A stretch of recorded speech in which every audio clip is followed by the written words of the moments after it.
그 할머니를 처음 본 건 작년 봄이었습니다. 매일 오후 3시 어김없이 나타나서 빈집에 반찬을 갖다 놓고 가시는 모습이 너무나 이상했습니다. 그리고 할머니가 숨기고 있던 그 비밀은 마을 사람들의 마음을 흔들어 놓았습니다. 김민수는 올해로 32살, 한적한 시골 마을의 작은 아파트 관리사무소에서 일하고 있습니다. 결혼하지 않은 채 혼자 살면서 이 일을 시작한 지 벌써 3년째였습니다. 처음에는 임시방편으로 시작한 일이었지만 이제는 이곳 사람들의 얼굴을 하나하나 다 외울 정도로 익숙해졌습니다. 아파트 관리사무소라는 곳이 참 묘한 곳입니다. 사람들의 모든 생활 패턴을 볼 수 있는 곳이기도 하고 때로는 이웃들의 비밀스러운 모습을 엿볼 수 있는 곳이기도 합니다. 민수는 그런 일상 속에서 특별히 눈에 띄는 사람이 한 명 있었습니다. 박순덕 할머니였습니다. 70대 초반 정도로 보이는 할머니는 매일 오후 3시가 되면 어김없이 아파트에 나타났습니다. 허리가 조금 구부정하지만 걸음걸이는 의외로 빠른 편이었고 항상 큰 보온 도시락통을 들고 있었습니다. 처음에는 별다른 생각 없이 지켜봤습니다. 아마도 아파트에 사는 가족에게 반찬을 갖다 주시는 것일 거라고 생각했습니다. 요즘 많은 부모님들이 그렇게 자식들에게 음식을 갖다 주곤 하니까요. 하지만 시간이 지나면서 이상한 점들을 발견하기 시작했습니다. 할머니가 향하는 곳은 항상 402호였는데 그 집은 관리사무소 기록상 3년째 빈집으로 등록되어 있었습니다. 민수가 근무하기 시작할 때부터 줄곧 비어있던 집이었습니다. 전기요금과 관리비도 계속 체납 상태였고 가끔 독촉장이 반송되어 오기도 했습니다. 그런데 왜 할머니는 그 집에 매일 음식을 갖다 놓는 것일까요? 호기심이 생긴 민수는 며칠 동안 할머니를 유심히 관찰해 봤습니다. 할머니의 패턴은 매우 정확했습니다. 오후 2시 50분쯤 아파트 단지에 나타나서 정확히 3시에 4층으로 올라갔습니다. 그리고 10분 정도 후면 다시 내려와서 떠났습니다. 궁금증이 더 커진 어느 날 민수는 할머니를 몰래 따라가 보기로 했습니다. 할머니가 엘리베이터를 타고 4층으로 올라가자 민수도 계단으로 조용히 따라 올라갔습니다. 복도 모퉁이에 숨어서 지켜보니 할머니의 행동은 더욱 이상했습니다. 402호 문을 살짝 열더니 보온 도시락통을 안쪽에 놓고는 곧바로 문을 닫았습니다. 벨을 누르지도 않았고 인사말도 하지 않았습니다. 할머니가 엘리베이터를 타고 내려간 후 민수는 402호 앞으로 가서 귀를 기울여 봤습니다. 하지만 아무 소리도 들리지 않았습니다. 정말 빈집 같았습니다. 더욱 이상한 건 다음 날이었습니다. 민수가 다시 확인해 보니 할머니가 어제 놓고 간 도시락통이 문 앞에 깨끗하게 비워진 채로 놓여 있었습니다. 누군가 음식을 다 먹고 그릇만 내놓은 것이었습니다. 빈집에 사는 사람이 있다는 뜻일까요? 아니면 할머니가 다시 와서 비운 것일까요? 민수의 머릿속에는 온갖 추측이 떠올랐습니다. 며칠 더 관찰해 본 결과 패턴이 명확해졌습니다. 할머니가 오후 3시에 음식을 놓고 가면 다음 날 오전에 깨끗하게 비워진 그릇이 문 앞에 놓여 있었습니다. 그리고 할머니는 그 빈 그릇을 가져가면서 새로운 음식을 또 놓고 갔습니다. 이런 일이 매일 반복되었습니다. 비가 오는 날도, 눈이 오는 날도, 명절날도 할머니는 어김없이 나타났습니다. 정말 놀라운 성실함이었습니다. 민수는 점점 더 궁금해졌습니다. 혹시 402호에 정말 누군가 살고 있는 것일까요? 그렇다면 왜 관리사무소에 신고하지 않고 몰래 살고 있는 걸까요? 전기 사용량을 확인해 봤습니다. 완전히 0은 아니었지만 거의 사용하지 않는 수준이었습니다. 한 달에 5천 원 정도의 기본 요금만 나오고 있었습니다. 물 사용량도 마찬가지였습니다. 이 정도 사용량이라면 정말 사람이 없거나 혼자 사는 사람이 최소한으로만 전기와 물을 쓰는 수준이었습니다. 민수는 점점 더 미스터리에 빠져들었습니다. 밤늦게까지 4층을 지나다니며 402호 주변을 유심히 살펴봤습니다. 가끔 아주 작은 소리가 들리는 것 같기도 했지만 확실하지 않았습니다. 어느 날 저녁 민수는 용기를 내서 할머니에게 직접 물어보기로 했습니다. 할머니가 평소보다 조금 늦은 시간에 아파트에 나타났을 때였습니다. 할머니, 안녕하세요. 할머니가 놀란 표정으로 민수를 쳐다봤습니다. 매일 4층에 올라가시는 것 같던데 혹시 가족분이 살고 계세요? 민수가 조심스럽게 물었지만 할머니의 반응은 예상과 달랐습니다. 몰라. 혼자 사는 노인이 뭘 안다고 그런 걸 물어봐. 할머니가 퉁명스럽게 대답하고는 서둘러 엘리베이터로 향했습니다. 민수는 더 이상 묻지 못했습니다. 하지만 이 대화 후 할머니의 행동에는 변화가 없었습니다. 여전히 매일 오후 3시에 나타나서 402호에 음식을 갖다 놓고 갔습니다. 다만 민수를 볼 때마다 조금 경계하는 눈빛을 보내는 것 같았습니다. 시간이 지나면서 민수는 다른 것들도 관찰하기 시작했습니다. 할머니가 가져오는 음식의 양과 종류를 봤는데 혼자 먹기에는 너무 많은 것 같았습니다. 그리고 가끔 아이용 요구르트나 과자 같은 것들도 보였습니다. 혹시 402호에는 할머니가 돌보는 누군가가 있는 것일까요? 그렇다면 왜 공식적으로 신고하지 않고 이렇게 숨어서 지내는 걸까요? 민수의 궁금증은 날이 갈수록 커져만 갔습니다. 하지만 할머니가 경계하는 모습을 보이는 이상 더 이상 직접적으로 물어볼 수는 없었습니다. 그러던 어느 날 밤 민수는 우연히 4층을 지나가게 되었습니다. 늦은 시간이라 복도는 조용했는데 그때 402호에서 아주 작은 소리가 들려왔습니다. TV 소리 같았습니다. 볼륨을 아주 낮게 틀어놨지만 분명 누군가 TV를 보고 있는 것 같았습니다. 하지만 그 누군가는 왜 이렇게 조용히 마치 존재하지 않는 것처럼 살아가고 있는 걸까요? 그리고 할머니와는 어떤 관계일까요? 어쩌면 옆집 TV 소리일 수도 있으니 확실한 단서가 보일 때까지 일단은 조금 더 지켜보기로 마음먹었습니다. 민수가 402호에서 TV 소리를 확인한 후 일주일이 지났습니다. 그 사이 그는 더욱 세심하게 할머니와 그 집을 관찰했습니다. 매일 같은 시간, 같은 패턴이 반복되었지만 이제는 작은 변화들도 놓치지 않고 기록해 두었습니다. 월요일 오후 할머니가 평소보다 조금 늦게 나타났습니다. 3시 10분쯤 되어서야 아파트에 들어섰는데 평소와 다르게 조금 서둘러 보였습니다. 보온 도시락통 외에도 작은 비닐봉지 하나를 더 들고 있었습니다. 민수는 호기심을 참지 못하고 다시 한번 몰래 따라가 보기로 했습니다. 이번에는 더욱 조심스럽게 발소리가 나지 않도록 주의하면서 계단을 올라갔습니다. 4층 복도에 도착해서 모퉁이에 숨어 할머니를 지켜봤습니다. 할머니는 여전히 402호 문을 살짝 열고 도시락통을 안쪽에 놓았습니다. 하지만 이번에는 조금 다른 행동을 했습니다. 문 안쪽으로 작은 목소리로 뭔가 말을 했습니다. 너무 작은 소리라 정확히 들리지는 않았지만 분명히 누군가와 대화하는 것 같았습니다. 그리고 잠시 기다리는 듯 하더니 문 안에서 또 다른 작은 목소리가 들려왔습니다. 민수의 심장이 빨라졌습니다.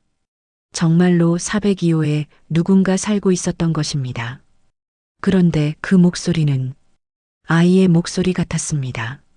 할머니가 문을 닫고 엘리베이터로 향한 후 민수는 한동안 402호 앞에서 서성였습니다. 귀를 문에 가까이 대고 들어봤지만 이제는 다시 조용했습니다. 마치 안에 사람이 할머니가 간 것을 알고 숨죽이고 있는 것 같았습니다. 다음 날 아침 민수는 일찍 출근해서 4층을 확인해 봤습니다. 어김없이 빈 도시락통이 문 앞에 놓여 있었습니다. 하지만 이번에는 그릇 말고도 다른 것이 하나 더 있었습니다. 작은 종이였습니다. 아이가 그린 것 같은 그림이 그려져 있었는데 색연필로 그린 무지개와 집, 그리고 두 사람이 손을 잡고 있는 모습이었습니다. 한 사람은 할머니 같고 다른 한 사람은 작은 아이 같았습니다. 민수는 그 그림을 보며 가슴이 뭉클해졌습니다. 402호에는 아이가 살고 있는 것 같았고 그 아이는 할머니를 무척 좋아하는 것 같았습니다. 하지만 왜 이렇게 숨어서 살아야 하는 걸까요? 그날 오후 할머니가 나타났을 때 민수는 그 그림을 할머니가 발견하도록 그대로 놓아두었습니다. 할머니가 4층에서 내려올 때 보니 그림을 조심스럽게 가방에 넣고 있었습니다. 할머니의 얼굴에는 미소가 떠올라 있었습니다. 시간이 지나면서 민수는 더 많은 단서들을 발견했습니다. 할머니가 가져오는 음식 중에는 아이들이 좋아할 만한 것들이 많았습니다. 계란말이, 소세지, 김밥, 과일 같은 것들이었습니다. 그리고 가끔 우유나 요구르트도 보였습니다. 또한 전기 사용량을 더 자세히 분석해 본 결과 주로 저녁 시간대에 조금 더 많이 사용되고 있었습니다. 아마도 저녁에 불을 켜고 TV를 보는 시간이 있는 것 같았습니다. 수요일 밤 늦은 시간, 민수가 야간 순찰을 돌던 중 다시 한번 4층을 지나게 되었습니다. 이번에는 402호에서 조금 더 분명한 소리가 들려왔습니다. 아이가 혼자 중얼거리는 소리였습니다. 마치 책을 읽거나 공부하는 것 같았습니다. 간간히 가, 나, 다, 라 하는 한글 소리도 들렸습니다. 민수는 점점 더 궁금해졌습니다. 그 아이는 몇 살일까요? 왜 학교에 가지 않고 집에만 있는 걸까요? 그리고 할머니와는 어떤 관계일까요? 목요일 오후 민수는 특별한 계획을 세웠습니다. 할머니가 올 시간보다 조금 일찍 4층으로 올라가서 복도 끝 비상계단 근처에 숨어 있기로 했습니다. 그곳에서라면 402호 전체를 관찰할 수 있을 것 같았습니다. 오후 2시 50분, 민수는 비상계단 문을 살짝 열고 복도를 지켜봤습니다. 3시 정각에 엘리베이터가 열리면서 할머니가 나타났습니다. 평소와 같이 보온 도시락통을 들고 있었는데 오늘은 조금 특별한 것 같았습니다. 할머니가 402호 문을 열고 도시락을 넣는 것까지는 똑같았습니다. 하지만 이번에는 문을 닫지 않고 잠시 기다렸습니다. 그리고 문 안에서 작은 목소리가 들려왔습니다. 할머니, 어제 그림 봤어요? 확실히 아이 목소리였습니다. 7, 8살 정도로 보이는 여자아이의 목소리였습니다. 그래, 할머니가 잘 봤다. 무지개가 참 예쁘더구나. 할머니가 다정한 목소리로 대답했습니다. 평소 민수에게 보여준 퉁명스러운 모습과는 완전히 달랐습니다. 할머니, 오늘은 언제 와요? 저녁에 올게. 밥 잘 먹고 있어야 해. 네. 할머니도 조심해서 가세요. 이 대화를 들으며 민수는 이제 상황을 어느 정도 파악할 수 있었습니다. 402호에는 정말로 어린 여자아이가 혼자 살고 있었고 할머니가 그 아이를 돌보고 있었습니다. 하지만 공식적으로 신고하지 않고 비밀리에 돌보고 있는 것 같았습니다. 할머니가 문을 닫고 떠난 후 민수는 한참 동안 그 자리에 서 있었습니다. 머릿속으로는 온갖 추측이 오갔습니다. 혹시 할머니의 손녀일까요? 아니면 다른 사연이 있는 아이일까요? 그날 저녁 8시쯤 민수는 다시 4층으로 올라가 봤습니다. 할머니가 아이에게 저녁에 온다고 했으니 혹시 정말 올지도 모른다고 생각했습니다. 과연 8시 30분쯤 되어 할머니가 나타났습니다. 이번에는 도시락통 대신 작은 가방을 들고 있었습니다. 아마도 저녁 먹을 음식이나 간식을 가져온 것 같았습니다. 할머니가 402호 문을 열고 들어가는 것을 민수는 처음 봤습니다. 지금까지는 항상 문 밖에서 음식만 넣어주고 갔는데 이번에는 직접 들어간 것이었습니다. 30분 정도 후 할머니가 다시 나왔습니다.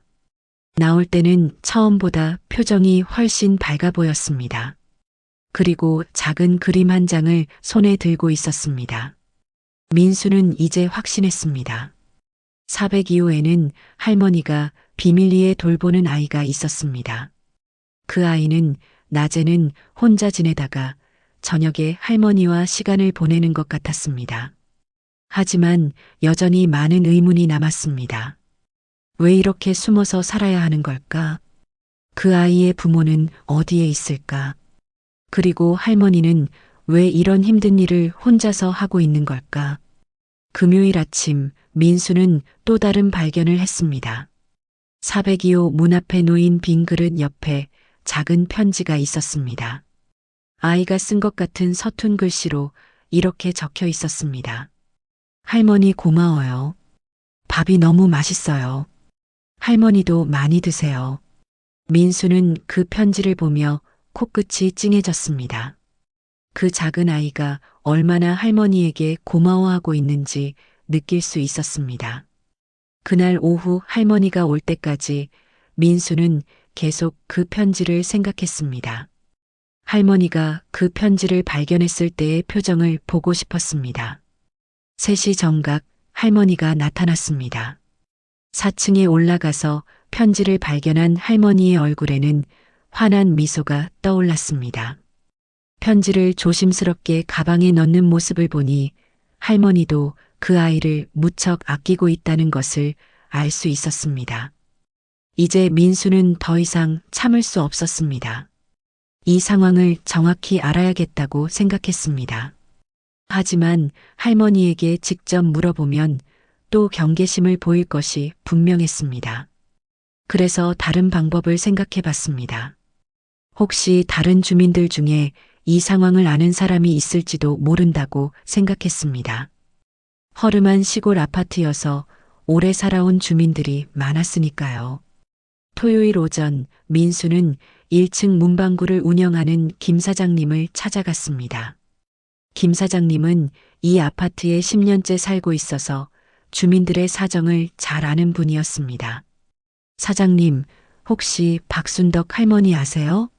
매일 우리 아파트에 오시는 분인데요. 아, 그 할머니? 나도 가끔 봤어. 항상 4층으로 올라가시더라고. 무슨 일 있나? 김 사장님도 할머니를 알고는 있었지만 자세한 사정은 모르는 것 같았습니다. 혹시 402호에 대해서 아시는 게 있나요? 402호? 거기 몇 년째 빈집 아냐? 가끔 독촉장 같은 게 반송되어 오는 거 봤는데 김 사장님도 그 집이 빈집인 줄로만 알고 있었습니다. 민수는 더 많은 사람들에게 물어볼까 생각해 봤지만 섣불리 소문을 퍼뜨리는 것은 좋지 않을 것 같았습니다. 특히 할머니와 그 아이가 이렇게 조심스럽게 지내고 있다면 분명히 남들에게 알려지면 안 되는 사정이 있을 것이었습니다. 주말 동안 민수는 계속 이 문제를 생각했습니다. 도와주고 싶은 마음은 있었지만 어떻게 접근해야 할지 모르겠었습니다. 그런데 일요일 밤 예상치 못한 일이 일어났습니다. 오후부터 시작된 비가 밤이 되면서 폭우로 변했고 강한 바람까지 불기 시작했습니다. 태풍 예보가 있었지만 이렇게 심할 줄은 몰랐습니다. 밤 10시쯤 민수는 관리사무소에서 야간 근무를 하고 있었습니다. 정전에 대비해서 비상 상황을 점검하고 있었는데 갑자기 4층에서 이상한 소리가 들려온다는 주민 신고가 들어왔습니다. 민수는 손전등을 들고 4층으로 올라가 봤습니다. 복도의 전등이 깜빡거리고 있어서 어둡고 으스스했습니다. 그런데 402호 근처에서 정말로 이상한 소리가 들려오고 있었습니다. 아이가 우는 소리였습니다. 무서워서 우는 것 같았습니다. 민수의 마음이 급해졌습니다. 그 작은 아이가 이런 폭우가 쏟아지는 밤에 혼자 있으면서 얼마나 무서워하고 있을까. 할머니는 이런 날씨에 올 수도 없을 것이고, 민수는 더 이상 망설일 수 없었습니다. 마스터키를 가지고 와서 402호 문을 열기로 결심했습니다. 혹시 괜찮으세요? 관리사무소에서 나왔습니다. 민수가 문을 두드리며 말했지만 안에서는 울음소리만 계속 들려올 뿐이었습니다. 결국 민수는 마스터키로 문을 열었습니다. 그리고 그 순간 지난 몇 달 동안의 모든 미스터리가 한꺼번에 풀렸습니다. 민수가 402호 문을 열었을 때 처음에는 어둠 속에서 아무것도 보이지 않았습니다. 손전등을 켜자 그제서야 집안의 모습이 드러났습니다. 가구는 거의 없었고 바닥에 낡은 이불 하나가 깔려 있었습니다. 그리고 그 이불 위에서 작은 아이가 웅크리고 있었습니다. 7살 정도로 보이는 여자아이였습니다. 잠옷을 입은 채로 무릎을 끌어안고 벌벌 떨고 있었습니다. 천둥 소리가 날 때마다 더욱 움츠러들었습니다. 괜찮아. 나는 아래층에서 일하는 아저씨야. 민수가 최대한 부드러운 목소리로 말했지만 아이는 더욱 겁에 질린 표정으로 구석으로 물러섰습니다. 일단 아이가 놀라지 않게 거리를 두고 서서 무슨 말을 건네야 할지 고민했습니다. 은비예요. 박은비. 아이가 작은 목소리로 자신을 소개했습니다. 박 씨였다는 것은 할머니와 같은 성이었습니다. 집안을 둘러보니 정말 최소한의 물건들만 있었습니다. 작은 전기밥솥 하나, 낡은 TV, 그리고 은비의 옷가지와 책 몇 권이 전부였습니다. 이런 환경에서 어린아이가 혼자 지내고 있었다니 민수는 가슴이 답답해졌습니다. 은비는 할머니가 비밀이라고 했다며 작은 손가락을 입에 갖다 댔습니다. 하지만 왜 비밀이어야 하는지는 정확히 이해하지 못하는 것 같았습니다. 민수는 은비 옆에 조심스럽게 앉아서 아이가 덜 무서워하도록 대화를 이어갔습니다. 그때 현관문이 열리는 소리가 들렸습니다. 할머니가 온 것이었습니다. 비가 많이 와서 온몸이 젖은 채로 들어온 할머니는 민수를 보고 깜짝 놀라며 소리쳤습니다. 지금 여기서 뭐 하는 거예요? 은비가 울고 있어서 걱정되어 온 거예요. 민수가 최대한 차분하게 설명했습니다. 할머니는 잠시 민수를 노려보더니 은비에게 다가갔습니다. 은비가 할머니에게 달려가서 안기면서 무서웠을 때 민수가 같이 있어줬다고 말하자 할머니의 표정이 조금 누그러졌습니다. 이제 확인했으니까 그만 돌아가세요. 할머니의 목소리는 여전히 차가웠습니다.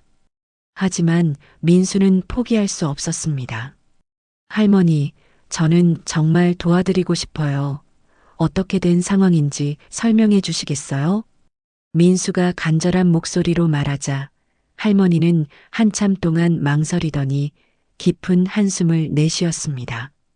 하루 종일 은비 혼자 두는 것도 미안하고 나도 정말 힘들어요.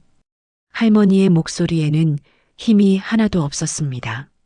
민수가 천천히 말해달라고 부탁하자 할머니가 무거운 입을 열었습니다. 이 아이는 내 진짜 손녀예요. 할머니가 털어놓은 이야기는 충격적이었습니다. 며느리의 외도로 아들 부부가 3년 전에 이혼했고 아들은 진짜 자기 딸인지도 의심된다며 둘 다 재혼하는 과정에 은비를 서로 떠넘겼다는 것이었습니다. 심지어 아이를 시설에 보내려고 했다고 했습니다.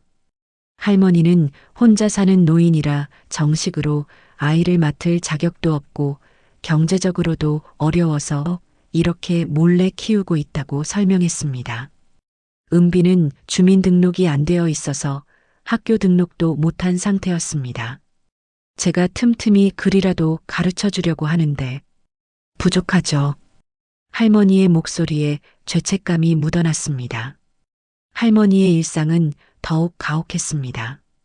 오전 6시부터 오후 2시까지 사무실 청소와 계단 청소를 해서 한 달에 80만 원 정도를 받는다고 했습니다. 그 돈으로 두 사람이 살아야 하니 얼마나 어려운지 짐작할 수 있었습니다. 은비옷이나 생필용품은 중고장터에서 사거나 교회에서 나눠주는 걸로 해결해요. 80만 원으로 두 사람이 살아야 한다는 것은 정말 어려운 일이었습니다. 은비가 자라는 속도가 빨라서 매번 옷을 사주기도 힘들다고 했습니다. 가장 가슴 아픈 것은 은비의 반응이었습니다. 할머니의 어려운 사정을 듣고 있던 은비가 조용히 말했습니다. 할머니, 저는 괜찮아요. 할머니가 아프면 안 돼요. 7살 아이가 할 말이 아니었습니다. 은비는 할머니가 걱정돼서 자신의 불편함을 참고 있는 것 같았습니다. 민수는 두 사람을 보며 가슴이 뜨거워졌습니다. 할머니의 희생과 은비의 착함이 너무나 안쓰러웠습니다. 하지만 할머니는 여전히 도움을 거부했습니다. 남한테 패 끼치면서 살고 싶지 않아요. 할머니의 자존심 때문인지 혼자서 해결하겠다고 고집을 부렸습니다. 하지만 진짜 이유는 따로 있었습니다. 그때 구석에서 무언가를 그리고 있던 은비가 갑자기 일어나서 그림을 가져왔습니다. 아저씨, 이거 드릴게요. 은비가 내민 것은 색연필로 그린 그림이었습니다. 무지개와 집, 그리고 세 사람이 손을 잡고 있는 그림이었습니다. 할머니랑 저랑 아저씨예요. 같이 있으니까 이제 안 무서워요. 만난 지 1시간도 안 된 낯선 사람에게 그림을 그려주는 은비의 순수한 마음에 민수는 울컥했습니다. 이 작은 아이가 얼마나 외롭고 무서웠을까 생각하니 가슴이 아팠습니다. 할머니도 은비의 그림을 보며 표정이 흔들렸습니다. 은비와 할머니는 도움이 절실히 필요한 상황이고 민수가 아무한테도 말하지 않겠다며 간절하게 부탁하자 할머니는 긴 침묵 끝에 눈시울을 붉히며 말했습니다. 당신이 신고하면 우리 은비는 시설로 가야 해요. 제발 그냥 모른 척 해줘요. 그것이 할머니가 가장 두려워하는 것이었습니다. 할머니의 목소리에서 절망감이 느껴졌습니다. 절대 그런 일은 없을 거예요. 은비가 더 좋은 환경에서 할머니와 함께 살 수 있도록 도와드릴게요. 민수의 진실한 마음이 전해진 것인지 할머니의 표정이 조금씩 누그러졌습니다. 정말 아무한테도 말 안 하실 거죠? 약속드려요. 할머니는 마침내 조금씩 마음을 열기 시작했습니다. 민수는 은비가 혼자 있을 때 가끔 확인해주고 다른 방법도 생각해 보겠다고 제안하자 할머니는 더 이상 거부하지 않았습니다. 그날 밤 민수는 할머니와 은비를 두고 집으로 돌아왔습니다. 하지만 잠이 오지 않았습니다. 두 사람을 어떻게 도울 수 있을지 밤새 고민했습니다. 80만 원으로 두 사람이 살아간다는 것, 아이가 학교도 못 가고 하루 종일 혼자 있어야 한다는 것, 이 모든 상황이 민수의 마음을 무겁게 했습니다. 은비가 그려준 그림을 보며 민수는 다짐했습니다. 이 작은 아이가 숨어 살지 않고 당당하게 세상에 나올 수 있도록 도와주겠다고 말입니다. 이제 비밀을 알게 되었으니 민수에게는 책임이 생겼습니다. 할머니 혼자서는 감당하기 어려운 이 상황을 어떻게든 해결해야 했습니다. 다음 날 아침 민수는 관리사무소에 출근하면서 새로운 마음가짐으로 하루를 시작했습니다. 이제 402호는 더 이상 미스터리가 아니었습니다. 그곳에는 도움이 필요한 할머니와 손녀가 살고 있었고 민수는 그들을 지켜보고 돕는 역할을 맡게 된 것이었습니다. 하지만 구체적으로 어떻게 도울지는 아직 명확하지 않았습니다. 다만 한 가지는 확실했습니다. 더 이상 두 사람을 이대로 두고 볼 수는 없다는 것이었습니다. 그 다음 날부터 민수의 일상에는 새로운 패턴이 생겼습니다. 오전 10시쯤 되면 4층으로 올라가서 402호 앞을 지나가며 은비의 안전을 확인하는 것이었습니다. 복도를 청소하는 척하면서 문 앞에서 잠시 귀를 기울이면 은비가 혼자 중얼거리는 소리나 TV 보는 소리가 들려왔습니다. 처음 며칠은 그냥 확인만 하고 지나갔습니다. 하지만 시간이 지나면서 민수는 더 적극적으로 도울 방법을 생각하기 시작했습니다. 할머니가 가져다 주는 음식만으로는 부족할 것 같았고 은비가 혼자 있는 시간이 너무 길다는 생각이 들었습니다. 어느 날 오후 민수는 작은 실험을 해봤습니다. 402호 문 앞에 아이용 우유 하나를 조용히 놓아둔 것입니다. 다음 날 확인해 보니 우유는 깨끗하게 사라져 있었고 그 자리에는 은비가 그린 작은 그림 한 장이 놓여 있었습니다. 삐뚤빼뚤하고 틀린 부분은 있지만 고맙다는 글씨와 함께 웃는 얼굴이 그려져 있었습니다. 이것을 계기로 민수는 조금씩 은비에게 필요한 것들을 갖다 주기 시작했습니다. 아이용 간식이나 색연필, 동화책 같은 것들이었습니다. 은비는 매번 고맙다는 그림이나 짧은 편지로 답례를 했습니다. 할머니 몰래 진행되는 이 작은 소통이 민수에게는 큰 기쁨이었습니다. 하지만 이런 개인적인 도움만으로는 한계가 있었습니다. 민수 혼자서는 은비에게 필요한 모든 것을 제공할 수 없었습니다. 특히 교육이나 정서적 지원 같은 부분에서는 더 많은 도움이 필요했습니다. 고민 끝에 민수는 다른 사람들에게도 도움을 요청해 보기로 했습니다. 하지만 은비와 할머니의 비밀을 지키면서 도움을 받는 것은 쉬운 일이 아니었습니다. 가장 먼저 찾아간 곳은 1층 문방구였습니다. 김 사장님은 이 아파트에 10년째 살면서 주민들과 친분이 두터운 분이었습니다. 민수는 조심스럽게 상황을 설명했습니다. 사장님, 제가 아는 아이가 하나 있는데 혼자 지내는 시간이 많아서 좀 외로워해요. 어떤 아이인데? 자세한 것은 말씀드리기 어렵지만 학습교재나 책 같은 게 필요한 상황이에요. 김 사장님은 더 자세한 설명을 원했지만 민수가 사정상 말할 수 없다고 하자 이해해 주었습니다. 그리고 필요하면 언제든 도움을 주겠다고 약속했습니다. 다음으로 민수는 501호 아주머니를 찾아갔습니다. 혼자 사는 60대 아주머니로 평소 아파트 주민들을 잘 챙기는 분이었습니다. 아이고, 그런 아이가 있구나. 뭐가 필요한데? 아이 옷이나 생필품 같은 것들이요. 501호 아주머니는 마음씨가 따뜻한 분이라 즉시 도움을 약속했습니다. 하지만 어떻게 전달할지는 문제였습니다. 304호의 김할아버지를 찾아갔을 때도 마찬가지였습니다. 평소 아파트 화단을 가꾸시는 다정한 분이었는데 도움이 필요한 아이 이야기를 듣자 눈시울을 붉히셨습니다. 손자들이 멀리 살아서 자주 못 보는데 그 아이한테 뭔가 해주고 싶구만. 203호에 사는 젊은 부부도 동참을 약속했습니다. 갓 결혼한 신혼부부였는데 아이들을 좋아해서 과자나 간식 같은 것들을 도와주겠다고 했습니다. 하지만 문제는 전달 방법이었습니다.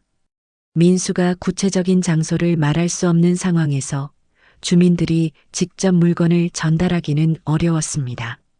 결국 민수가 중간 역할을 하기로 했습니다.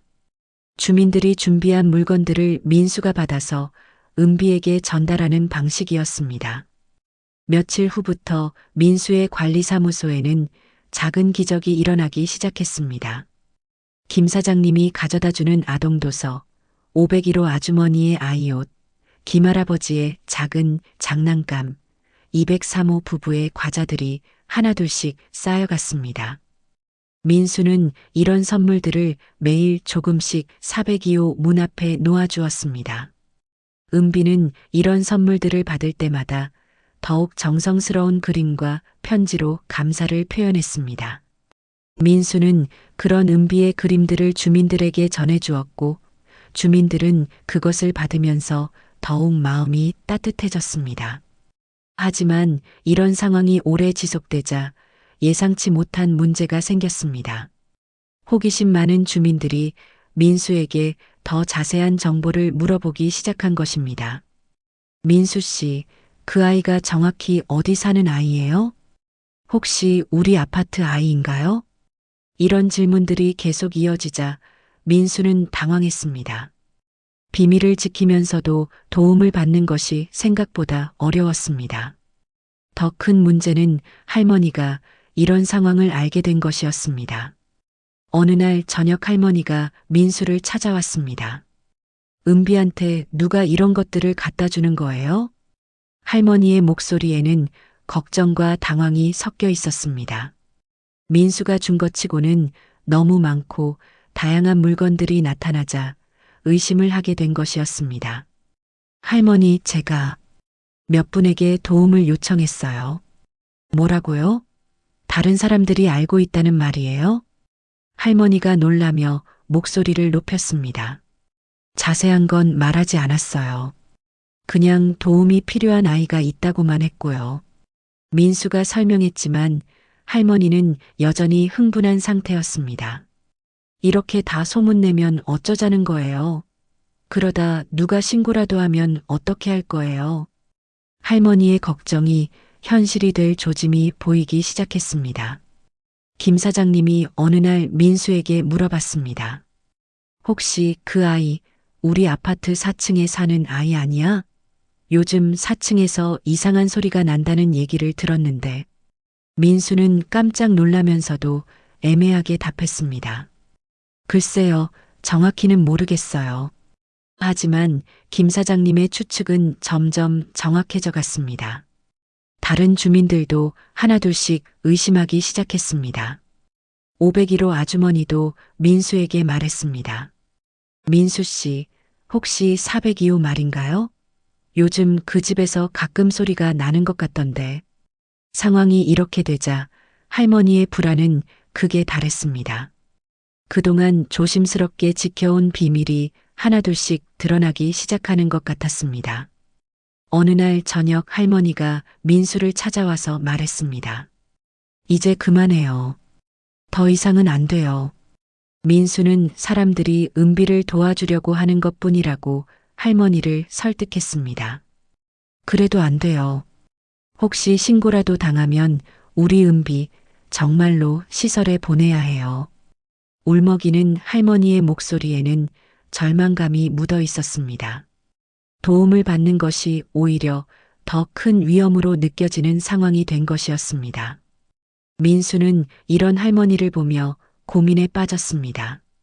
선의로 시작한 일이 할머니에게는 부담과 불안을 주고 있었습니다. 하지만 이미 여러 주민들이 관심을 가지기 시작한 상황에서 다시 원래대로 돌아가기도 어려워 보였습니다. 그날 밤 민수는 잠을 이루지 못했습니다.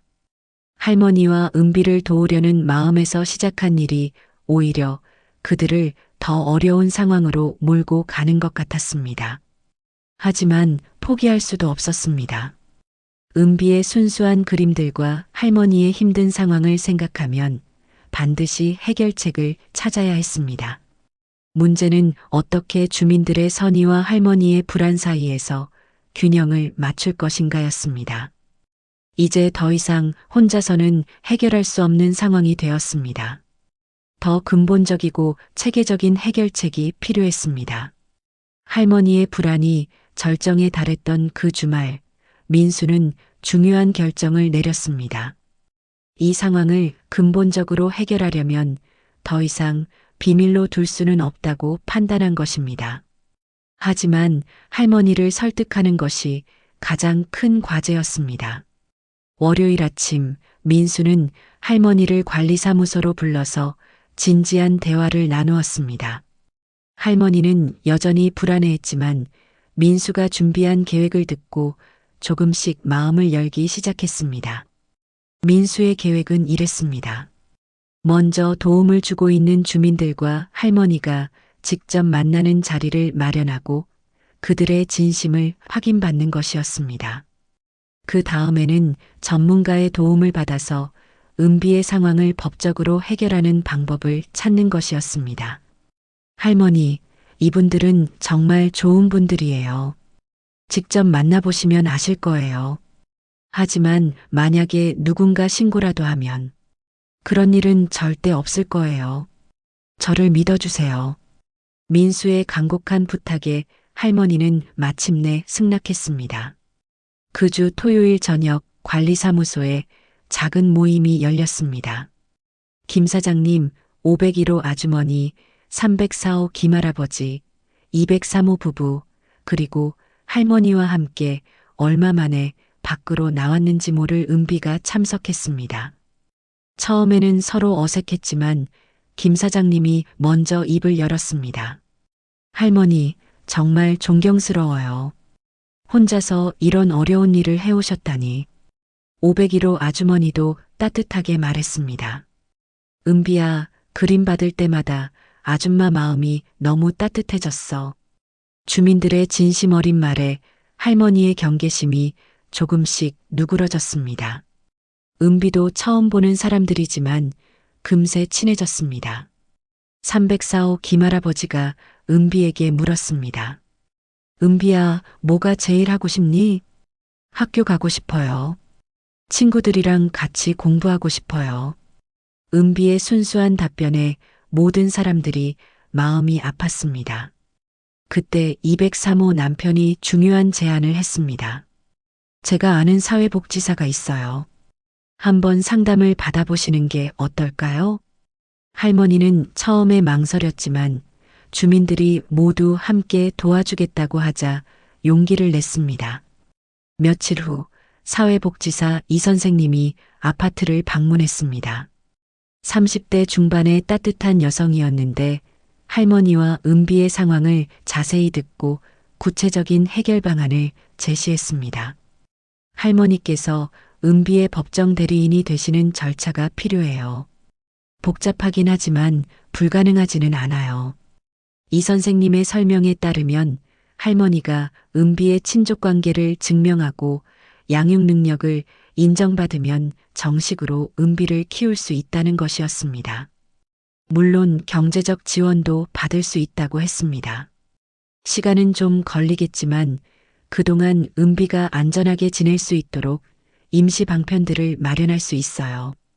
가장 중요한 것은 은비의 교육 문제였습니다. 당장 정규학교에 입학하기는 어려워도 지역아동센터나 대안교육 프로그램을 통해 공부할 수 있는 방법이 있다고 했습니다. 이런 전문적인 도움과 함께 주민들의 지원도 체계적으로 이루어지기 시작했습니다. 501호 아주머니의 딸이 초등학교 교사였는데 은비에게 개인적으로 기초학습을 가르쳐 주겠다고 나섰습니다. 김 사장님은 문방구에서 필요한 학용품들을 계속 지원하기로 했습니다. 304호 김할아버지는 더욱 특별한 제안을 했습니다. 자신이 젊었을 때 목공일을 했던 경험을 살려서 은비에게 책상을 만들어주겠다는 것이었습니다. 203호 부부는 주말마다 은비와 함께 시간을 보내며 또래 아이들과 어울릴 수 있는 기회를 만들어주기로 했습니다. 가장 놀라운 변화는 아파트 다른 주민들도 하나둘씩 동참하기 시작한 것이었습니다. 소문이 퍼지면서 오히려 더 많은 사람들이 도움을 주겠다고 나섰습니다.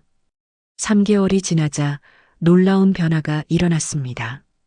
할머니가 은비의 법정 대리인 절차를 마쳤고 정부 지원금도 받을 수 있게 되었습니다. 더 이상 몰래 숨어 살 필요가 없어진 것이었습니다.